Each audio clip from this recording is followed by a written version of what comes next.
It's Tuesday. Yes, it is November 25th. We've already been running for like how many hours before we do this show? It's the Automotive State of the Union. We're bringing it right to your front door. Scout is showing off Amazon selling cars while people are trying to buy other things. Wow. And Target's making its employees smile at everybody, which is a good proposition or a scary proposition, probably depending on who. Depending on who is smiling at you. It could be kind of weird. Awkward smiles. Look, before we get into this didn't make the show, but you know, our good friend Ben Hadley last night dropped GPT shopping mode is now live. If you don't follow Ben Hadley on LinkedIn, you absolutely should. You should also go to his most recent LinkedIn post where he went into shopping mode on a vehicle. It asked him 3 questions and presented him with 3 logical options, all of which he argued were great deals because he knows the market on those types of vehicles because he's been looking for them. Mm-hmm. Like, and they all were from third-party listing sites. I saw that. How real time is that, by the way? Real time. The agents scraping like real time data? Yeah. No, it's like on the sites. I'm just noticing. Like you thought SEO was dead. You're wrong. I'm just noticing our mobile layout and our faces are awkwardly close to one another. Yeah, they are. Don't look at that. Just hide it. It's fine. Instagram's whatever. You don't look. And StreamYard are still trying to figure it out. Don't look to your left, and I won't look to my left. Okay, that's fair. I'm back up just a little bit. Yeah, we're all like, oh, let's just back up. Let's create a little space. Oh my goodness. Hey, we want to thank our friends at Cars, Commerce, and Kirby one more time for making it possible for us to go out to the LA Auto Show, Automobility, capture a bunch of content, interviews with a bunch of amazing thought leaders, including somebody from our first story today. And we're going to be releasing that content very soon, next week, actually, all the content from the LA Auto Show, all these conversations. So stay tuned on that stuff. Also, we have an upcoming... You can search Auto Collabs right now and just subscribe to that, Joker, so that when the first one comes out, you got it. So Auto Collabs on YouTube and all your podcast platforms. COLLABS. Also, we have our next ASOTU Edge webinar on Wednesday, December 10th. This is the title for you. Lithia's Blueprint. Who wants Lithia's Blueprint? Evaluating and transitioning to variable cost service transportation with Trevor Stanko from Uber for Business and John Church, the category manager for procurement for Lithia Motors. You can go to asotu.com, sign up for that. We're going to be talking about it a lot between now and then, but if you sign up now, you won't forget. And if you can't make it there, you'll get the recording. You know how it works. So check it out, asotu.com. All right. I could say that guest I was talking about, speaking of Scout. Stop. Yes. Segway. We're going to be releasing an interview with a Scout executive. Scout Motors put the Traveler and Terra prototypes on display at the auto show. We've got them while accelerating development back home as they aim for a 2026 launch.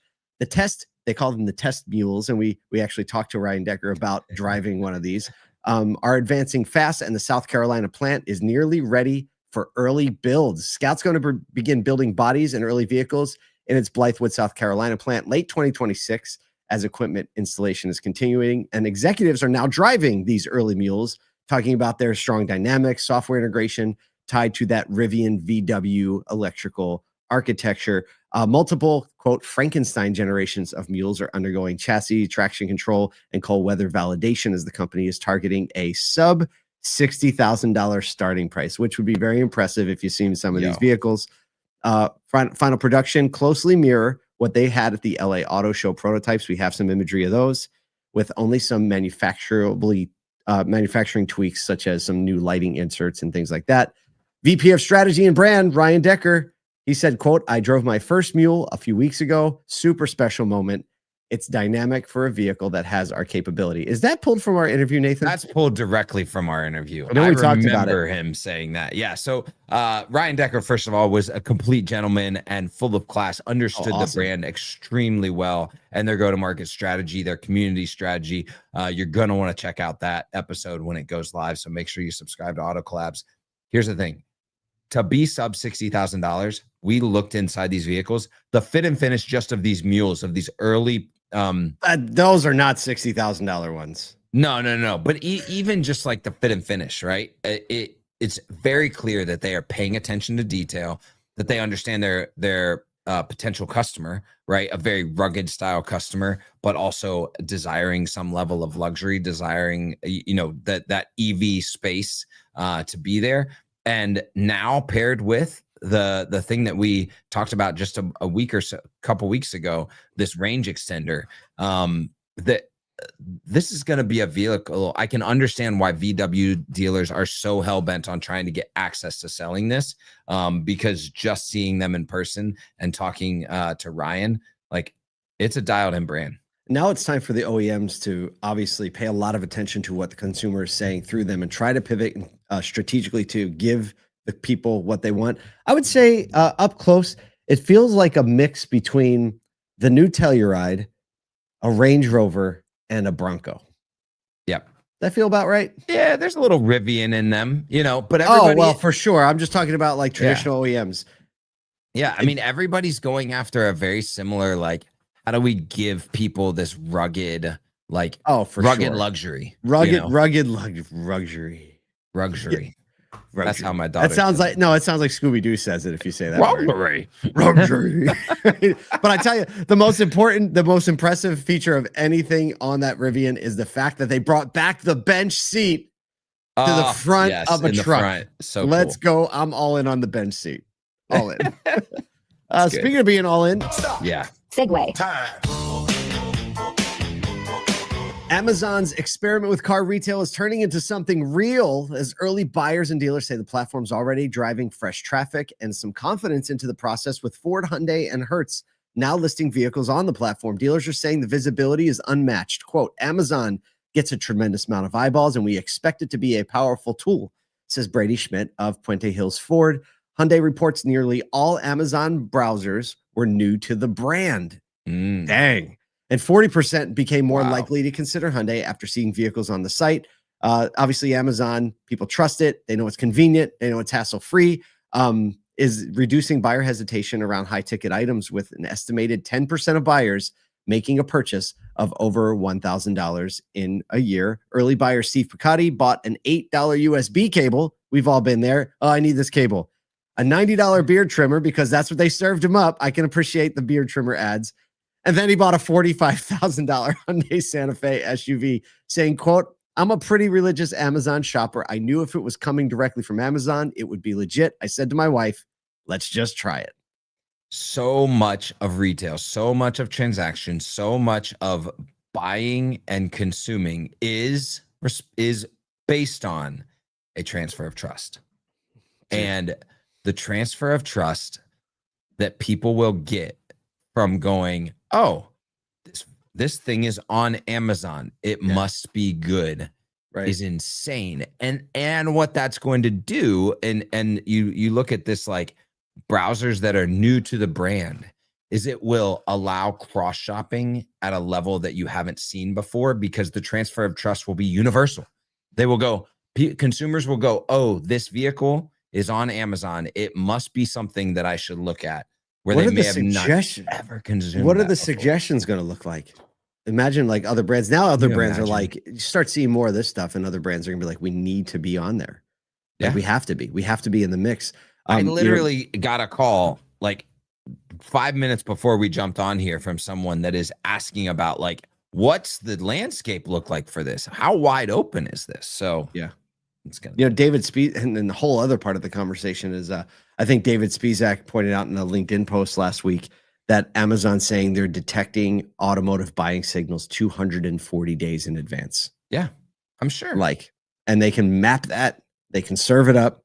You know what they can do? They can map it to an address, a garage, what you've bought. Like, yeah, it's a different world, man. Talk to Carson Henry back when they were one of the first on the Amazon platform at all. Yeah, Amazon platform. Oh yeah, that's right. In the DSP, he was like, "Yep."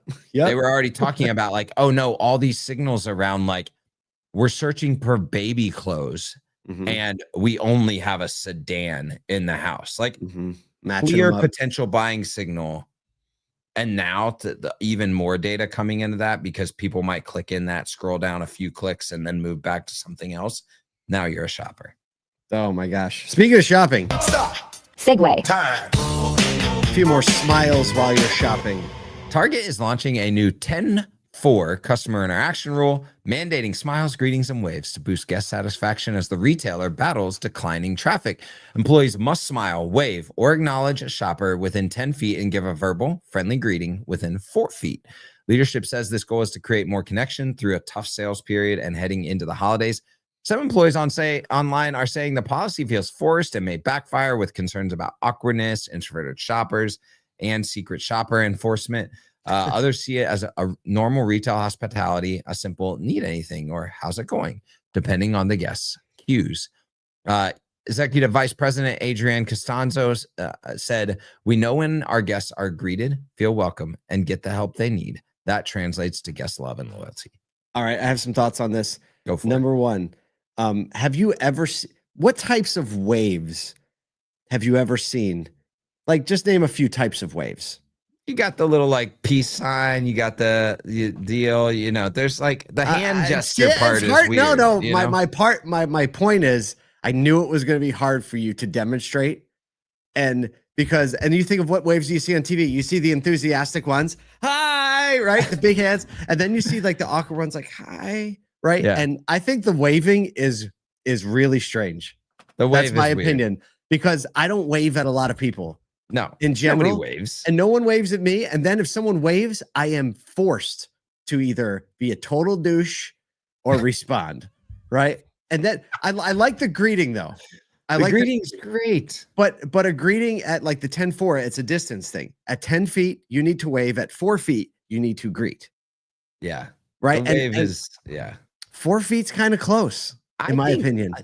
Smile and nod is enough for me. Like, no, but the flip side is I appreciate the greeting. Like, yes, how are you today? How are you doing? Can I help you find anything? Right. I like the idea, because when you think about target employees, what do you think? Earbud in, head down, hanging stuff up probably in your way somehow. And so I like what they're doing here. I think the execution is going to have to be refined as it goes forward. But I'm going to go into Target over the next few days just to see what happens. You know, I'm going to proactively wave at every employee. You that's within 10 feet of me. I know you're going to do this number. I can tell. I'm going to this film was this something that actually we deployed when I was back at the dealership of the Nelson Auto Group. We deployed a verbal acknowledge rule, basically like when you came in within 3 to 4 feet of each other. And the idea was, because so many times, and even in our culture at that point, there was this kind of like, I'm with my customer, or that's my customer at the table. Why are you saying hi to them? And so it created this kind of like cold shoulder feeling from, like you watch everybody else in the store, right? Everybody in the store is kind of like in this like cold shoulder thing. Like, oh, I can't really talk to that person, because if I talk to them, like they might actually engage me in a conversation. Right. God forbid, not trying to steal your customer. I'm telling you, we deployed that, and the mood in the showroom just like lifted immediately. And all of a sudden there was no barrier to like, oh, you can't talk to my customer, or why'd you say hi to them? It's just like, no, we're engaging with the people. And it created this, all of a sudden, like we're watching sales managers like talk to customers like across the showroom, because it was so normal. It's a great environment if you get that done. To like just create this environment where everybody was willing. All of a sudden, customers start, like a few weeks into it, customers start saying hi to each other, asking what each other are looking at. That's how you're winning. And I'm telling you, a Saturday in that showroom was just full vibes. Well, speaking of vibes, we're sending you off to make your own vibes. Told you what's going on out there. Told you how you should wave at somebody. Try to make you smarter. Listen, hang out close. Go to asoto.com, get on the webinar, and follow Auto Collabs.